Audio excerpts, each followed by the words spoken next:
Okay. As soon as Jericho had left Princess Luna,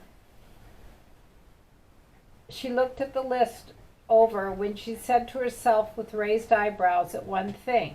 What? An Equestria is a crest shield designer? Later during dinner between herself and her sister, Princess Celestia had thought over Jericho's plans and said, after looking at the list, and she said she has money for all of this. Apparently so. The owners of the shops Discord went to for tea party supplies for his first tea party with Fluttershy in his dimension, he said he could just create mountains of bites out of thin air.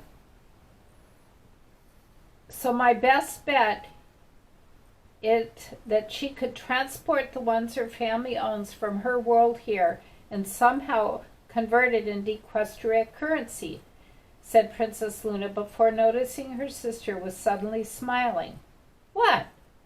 Oh, nothing. I am just glad to see you're finally making a friend to spend time with when you're not maintaining order in the dream realm, said Princess Celestia before raising an eyebrow at the thought. Speaking of which, have you tried visiting her dreams since her arrival? What? No, I would never, although that doesn't sound like a bad idea, said Princess Luna, who thought this would be a good way to get to know their new Draconicus better. But why does my heart sink when my sister calls Jericho my friend? It is what I want us to be, right? But it would be interesting to see what she can do rather than just hear it. Actions do speak louder than words after all, said Princess Celestia, who had confirmed that she had been suspecting about her younger sister, even if Princess Luna herself has yet to realize it.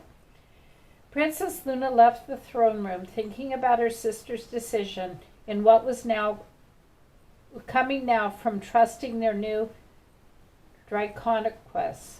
I should be against letting another Draconicus making so many plans, but that is the old me. She's different than Discord, and for some reason I feel something towards her. That night in the dream realm, I was in a grassy plain surrounded by so many amazing creatures living peaceful lives when all of a sudden a dark serpent appeared and began destroying everything in its path.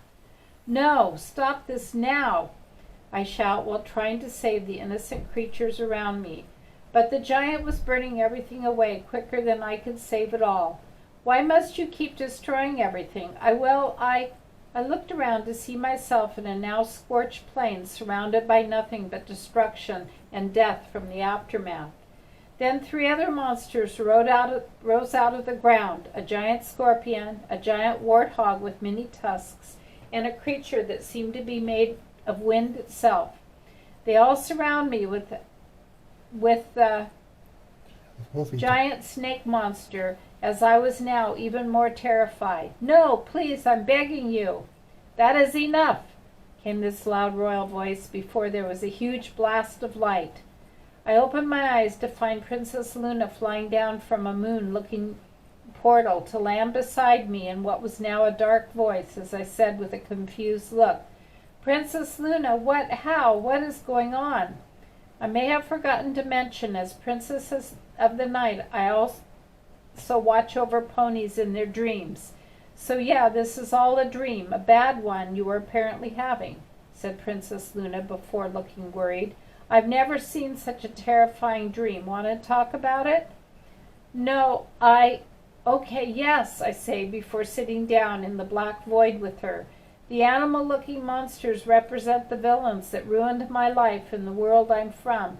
They destroyed everything I love, and the last thing I did before coming here was failing to take them down for good.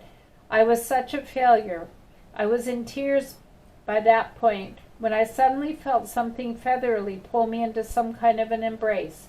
I looked to see it was one of Princess Luna's wings, as the princess was now hugging me. What are you? Sometimes one just needs a hug, said Princess Luna. After a moment of thought, I returned the gesture.